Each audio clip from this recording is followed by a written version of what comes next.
hear us. Yeah. Can we actually move the laptop onto the screen? You know, His laptop? no, this laptop. I got the recording going as best I can. Is on his screen. Is what they're gonna see. He's gonna see as well. Yeah, So you okay. let him, just let him know, like, hey, if you're seeing just yourself, that's because that's what we're showing out in our video. Okay. Megan, I don't want my rock and roll. Are you ever gonna be in the little box with the screen? I don't think so. I think the people there might be, so for questions, but we'll just ask them to speak up, that's all. Yeah. Yeah, we can, Megan, my laptop presenting. we can have him walk around this way. That's Anyway, I'm going to hit the here. Hey, Megan. Both of us. There we go. Yeah. Okay, Bill, we're about a minute or two away. Sorry, We gotta get plugged in on our side.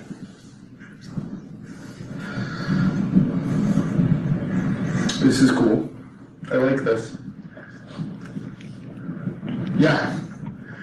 Yeah. So that's that works for us. Yeah, we'll rock it, and then you bump, and then we'll just drop right into it. Okay? How to speak cat picture resiliency. It's what's on my screen right now. How to speak cat picture resiliency. Yeah, that.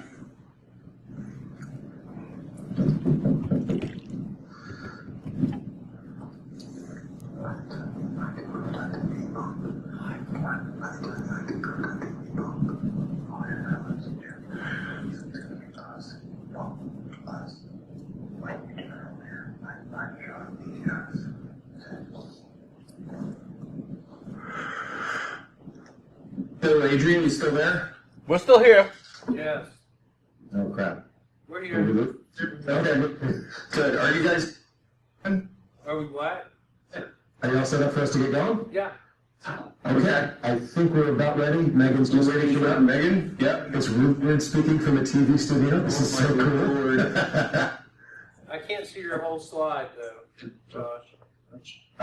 What can you see? This part of the slide or the slide of us? Or what do you? I can't see the. I think what it is, it may be an issue on resolution on my side that I can't fix. You think it's like a 16 by 9 versus 4? Yeah, I think I fixed it. Never mind. Oh, you got it? Good. Yeah. Good, good. See, Bill, when incident response, he responds. Red lion. Red lion.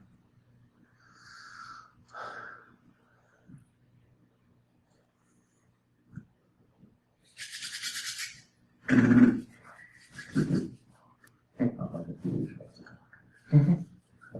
know, we'll get that phone with us. Keep it in the car. It's professional. Like a reality show gone bad.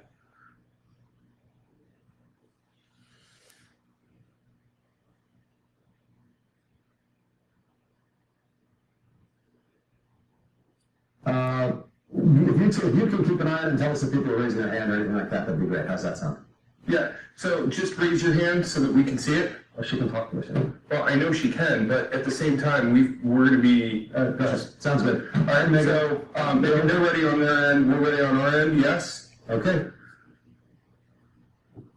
Okay. Sounds good. Bill, you ready? Record. Bill, you ready? Is anybody in? Action. That's it. Whoa. Action sounds good. Let's do action.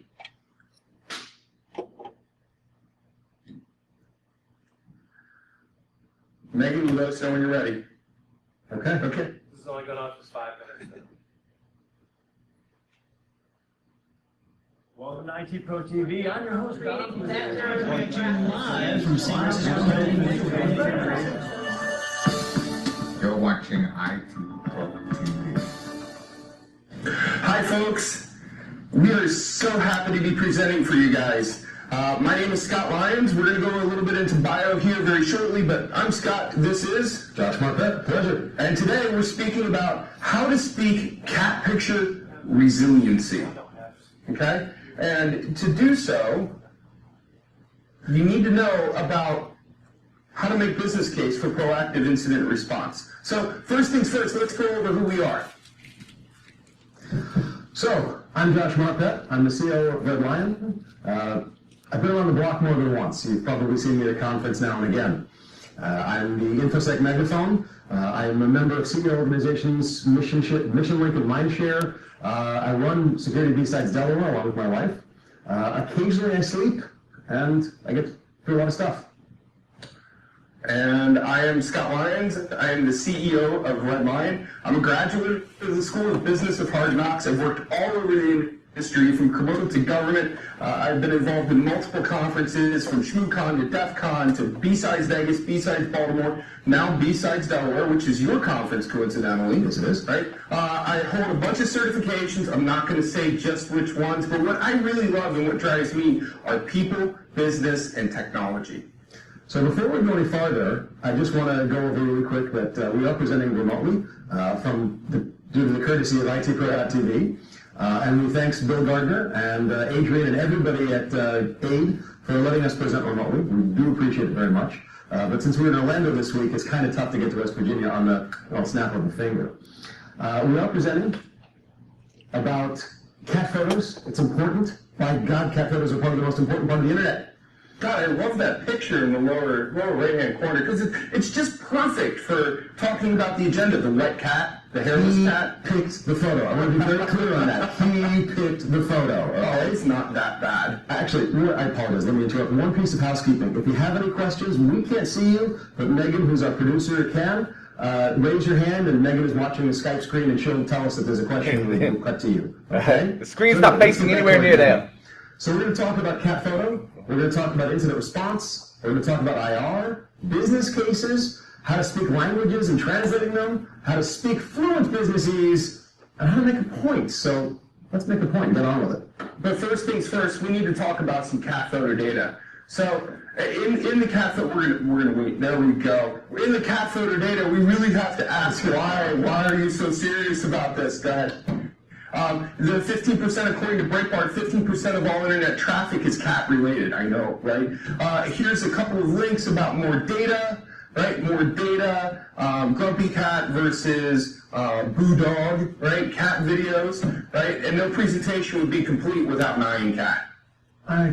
Scott. I had to put it in there. Scott. What? Dear God. Did I get it wrong? Okay. No. All right, so let's talk about incident response for a minute. Now, I mean, come on. It's the Appalachian Institute of Digital Evidence. Incident response is kind of important there. So, but incident response is very important. Appalachian. Sorry? Appalachian. We're very picky about how you pronounce it. Well, you're wrong. Okay, whatever. Appalachian. You know, I grew up in New Jersey. I live in Delaware now. And there's a city in both of those states that are spelled Newark. In New Jersey, it's Newark. In Delaware, it's Newark. So I understand. It's Appalachian. Did I get that right, Bill? Yes. Sure. Bill? Okay, well, hopefully I got it right. Anyway, so incident response being so important, you have to make sure that you're ready for it. Okay, you've got to prepare. You've got to identify, contain, mitigate, and then you've got to learn the lessons. The problem is, most of the time, we don't learn any lessons from incident response. But what do you mean? We don't learn how to get ready for the next one. We don't learn how to talk to people. We don't learn how to move forward to be ready for the next time we need incident response. And come on, let's be honest. When's the last time you knew you'd never have to get ready for incident response again? Now, when looking at all of this, you say to yourself, well, which one's the most important? From an SME expert point of view, they're all important. You know, if you are not doing your tabletop exercises and your policies are correct, along with your standards and your guidelines, then doing a lessons learned document after an incident, you're pretty much shooting yourself in the foot. You know, when you're looking at how to identify the who, what, where, when, how, and most important, why, right? You have to go through your tabletops, like we said, back in the prepare stage to understand your contain stage.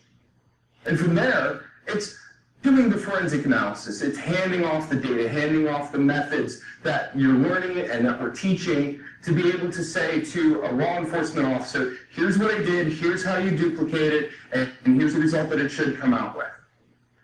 Effectively, all of these steps should build on each other. We should prepare because you learned from the last one. We should understand the root cause analysis. I know who does those. Because you learned from the last one.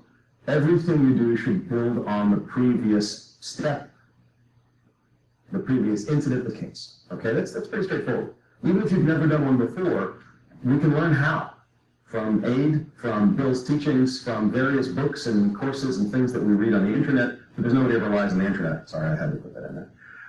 We can learn what to do even if we've never done one before, all right? We all stand on the shoulders of giants. So, why do we do IR? Well, it's pretty straightforward. Something's going to happen. We know that. We instinctively know that. Why? Because it happened to us when we went exploring in the dark web. Because it happened to us when I didn't go exploring, I just got fished on email. I mean, how many people here have never, ever, ever been fished? Yeah, not many hands on betting, okay?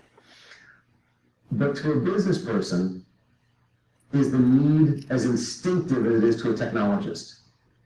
Okay? I don't know. Is it instinctive? No, I don't think so. We know it's when. We get asked if. That's not the right question.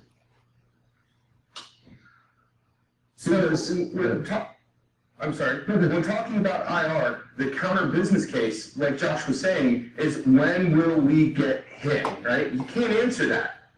What is the percent chance that we'll get hit? How much is it going to cost me if we get hit?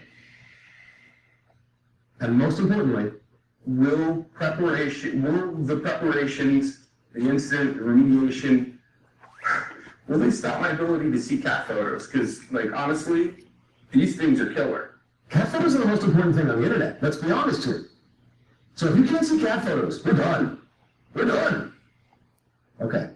But they're going to say if. Again, they're going to expound on that if. They're going to say, what's the percent? They're going to say, are you sure? Really? They're going to say, yeah, look, I don't know when. Could be tomorrow. Could be next year, but it's going to happen. Josh, you know, it's really funny, though, when businesses do get hit by a breach or they have an insider threat hit them or there is some form of removing money in any way from a business, Okay. those businesses end up spending more on security than before they're breached. Oh, of course. I mean, you've got massive costs associated with incident response. Let's talk about the. I know you're talking about this all day. I apologize, but the costs include everything from immediate remediation, immediate incident response, long-term code changes, loss of productivity, credit monitoring, depending on what kind of data. You've got all kinds of different costs that are associated with an incident. And those costs are monstrously unpleasant. So, the problem is that a business person doesn't want to even think about those costs. They go, yeah. They go, are you sure? Is it positive? I mean, you really want to tell me that? And we go, well, look, I'd rather spend $20,000 now than $50,000 later. And you can easily add zeros onto that, by the way. So when a business looks at security or IT in general, 9 times out of 10, they're going to see it as what's known as a cost center. Okay, it's not a profit, revenue generating part of the business. It costs them money, right? So to be able to understand how to translate that, you have to understand the speaking of different languages from IR to business. So looking at the real world, we say, well, how does a geek look at things versus how does the business person look at things? We say things like, if we don't replace the Cisco fire, we're going to get hit with it painful, it's going to cost money, it's going to be a problem. But the business person says, well, it works now, right? I don't understand. If it's not broke, why would I fix it? And hey, if you take it down to replace it, don't I lose access to my cat pictures? That's problems. And when will it actually break? Tell me when it's going to break. At which point I point them at the Dilbert cartoon and say, if you'd like a schedule of all unplanned events, I'd be happy to provide it to you. I've included tornadoes, supervolcanoes, and Martians landing. You know, Dilbert gives a lot of really great advice in a snarky way, but a lot of great advice that could actually be used to parlay what AIDE is teaching now to how business actually works. You know, Scott Adams was a Novell administrator and engineer for many years. Yeah. So, sorry. So, we say it's going to cost $150K to replace the firewall, VPN concentrator, segment the network, and pull sufficient log data to get value out of it. Yeah. They say, well, if we segment the network, does it increase the security? We go, yeah. They go, okay, but does it work now? Yes. Well, then why would we do it? Well, because it'll help us be more secure. I'm sorry, if it works now, I don't see any reason to change. 2 words, like I said earlier, cost, center. Yeah. What's it going to cost to do that segmentation? Sure, the return on it may be a more secure network, less able to pivot and so on and so forth, but really, is it going to cost? Because they say it's not in the budget. Mm-hmm. And you go, yeah, well, let me explain something to you. If these things that we're talking about in this conversation break, we lose $1 million an hour. And they go, oh, I found money. And that's what you have to do. You have to explain the ramifications, the business case, the problems that will occur if these problems actually, if the issues crop up, and we're going to lose much, much more than it would if we fixed or remediated the issues, a magic money will be found. Or there'll be a business case to understand how we can make that money appear in the next budget cycle, in the next month, the next quarter, the next year. You've got to make it a business case, not a technology case. It's literally that simple. How do I, as a technical person, make the topic relatable? How do I make it explanatory? How do I elucidate? How do I say, well, you're a business person, what do you care about? And I go, well, you care about money, you care about revenue, you care about costs, you care about service being uptime, which I care about too. Care about uptime. You care about all the different things about the business. So how do I make it business relevant? That's really simple. You put it in business terms. We've got a great example there, but it's pretty long.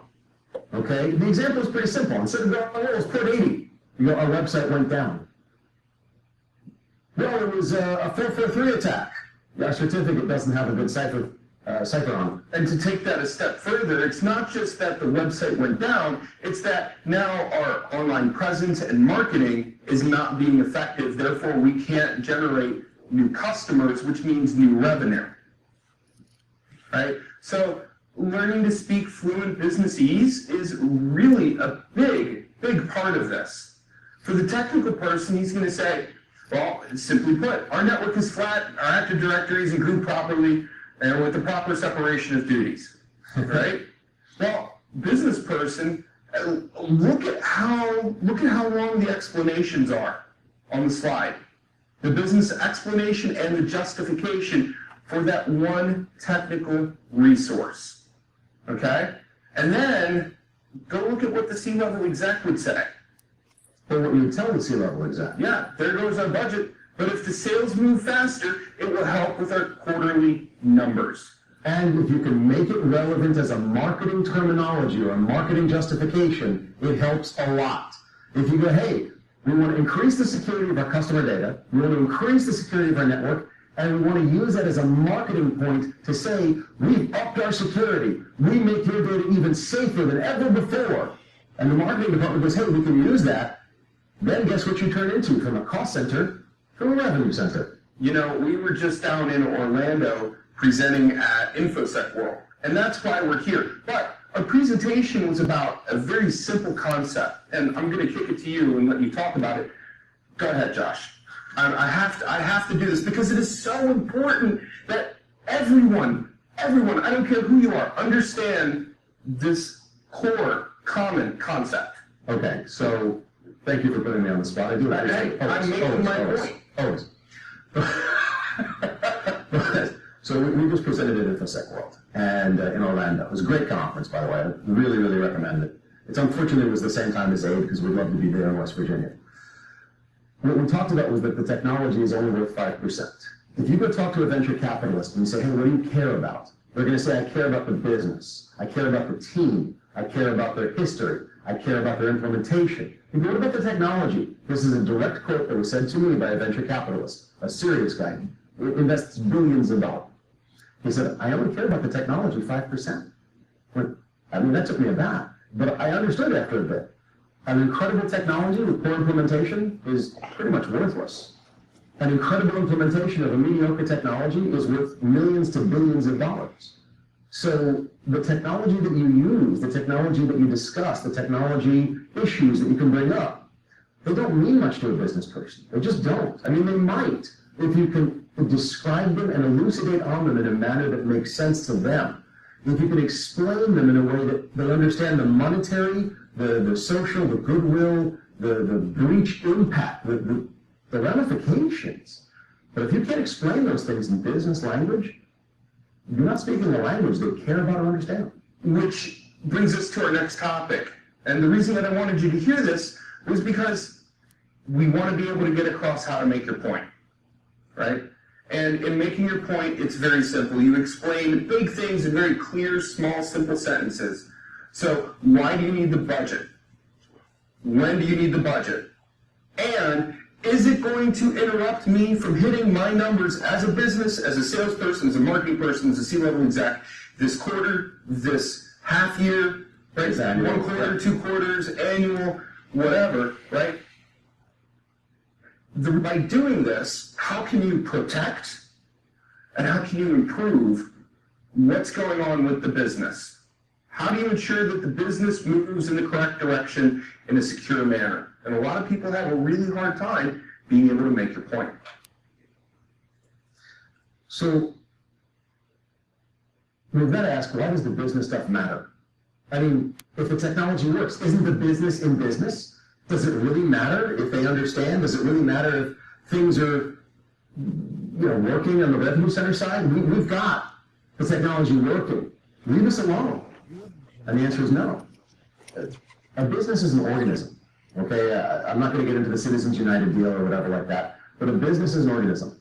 You've got to have the things that make the process, the tool, the product. Okay, you've got to have the technical departments that make things work. But at the end of the day, the technical departments facilitate the delivery of the company's products and services. They may also do the support. They may build the products and services, but they are there to get them into the customer's hands. The administration makes sure you're getting paid. Because I don't know about you, but if I don't get a paycheck, I got a problem.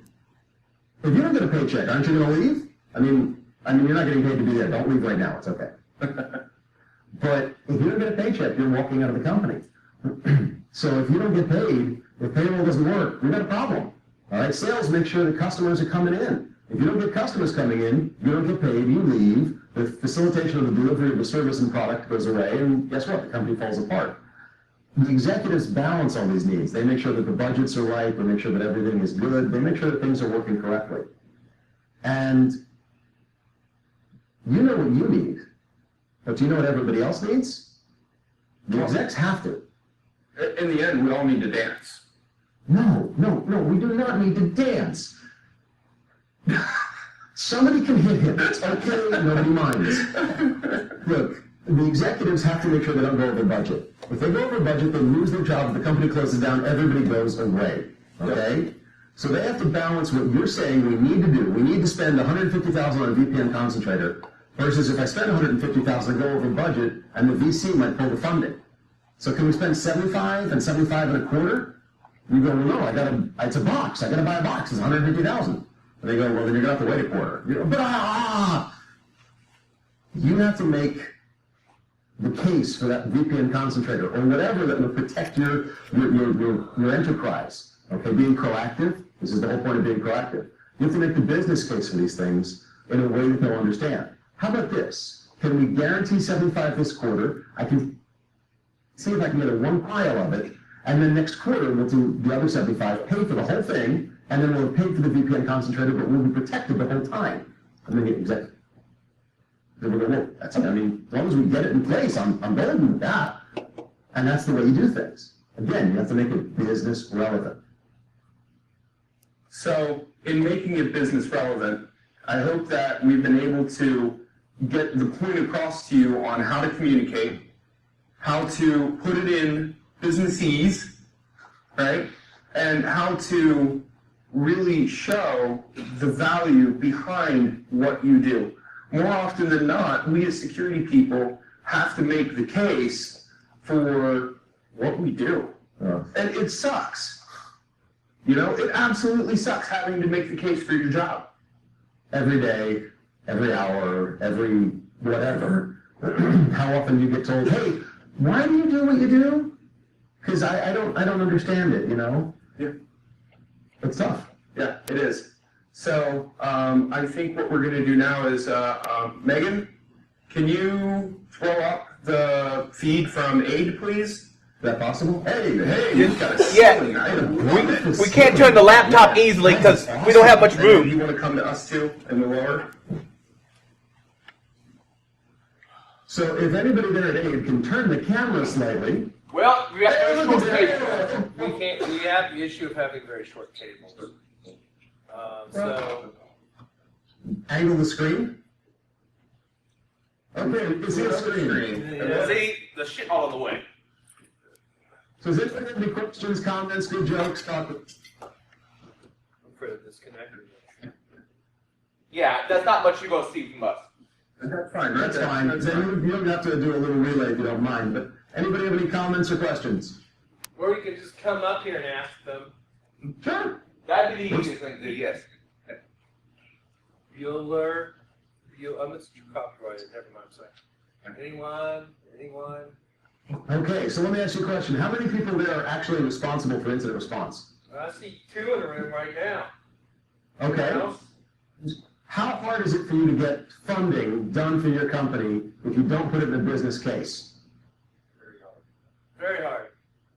Ah, have you learned to put it in a business case for them? And if you have, was it something that you were just sort of naturally able to do, or did you have to learn how? It involves covert pictures and risk analysis. It involves covert pictures and risk analysis.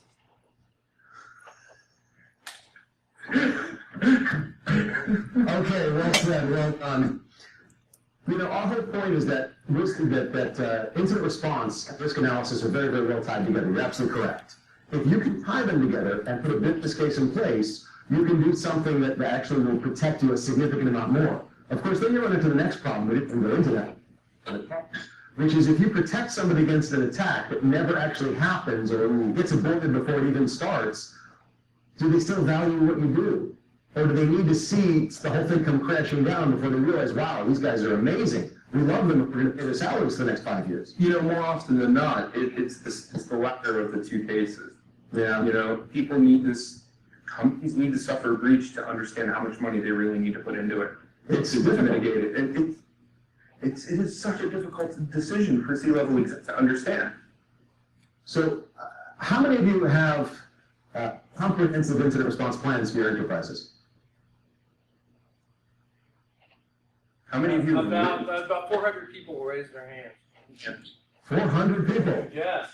No. Considering the audience, I somehow don't think so. Prove me wrong. No, I'm sure that the people I know here have incident response plans. How many times have you, Bill, how many times? What, Adrian, what are you wearing on your head? What is on your head? It's a dead skunk. Is he joking, Bill? Doesn't stink. It's actually a dead skunk. I'm not surprised at all, Adrian. Anyway, You have to get in character. really had to come to Appalachian. Did you bring your banjo? Yeah. No. Okay, so Rock the buggery maybe, but not the banjo. No. let me ask you a question. Let me ask you for some feedback. Listen Did in. what we say- did what we say make sense to everybody? Yes. Was it a legitimate talk that you feel you got some value out of? Yes. And see head nods. Yes. That's good. I'm glad. I appreciate that. If you have any questions, we're more than happy to answer. We're definitely not unapproachable. John, any questions? Bueller. Wow, I feel Scratch your head. in excruciating detail, which I don't think we did. I don't. It was- wait.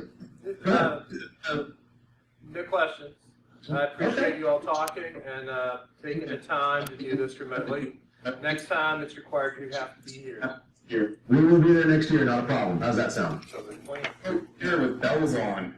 Oh, you don't have to wear bells, but that's the icing on the cake. Okay, apparently dead skunks are required, however, so I don't know. Not next year. That's this year. That's this year's requirement. Next year, I think What's we'll get next year's to. requirement? Sorry, What's next year's requirement? but you actually be here.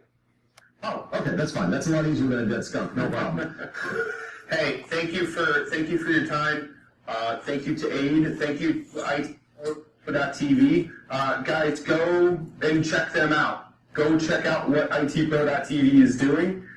You can sign up for a free account, start viewing videos, and then if it's something that you like, the prices really are not that bad.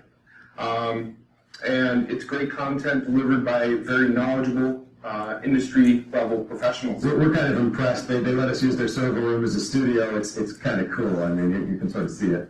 It's very, very neat. Thank you. Have a good day. Thank you, guys.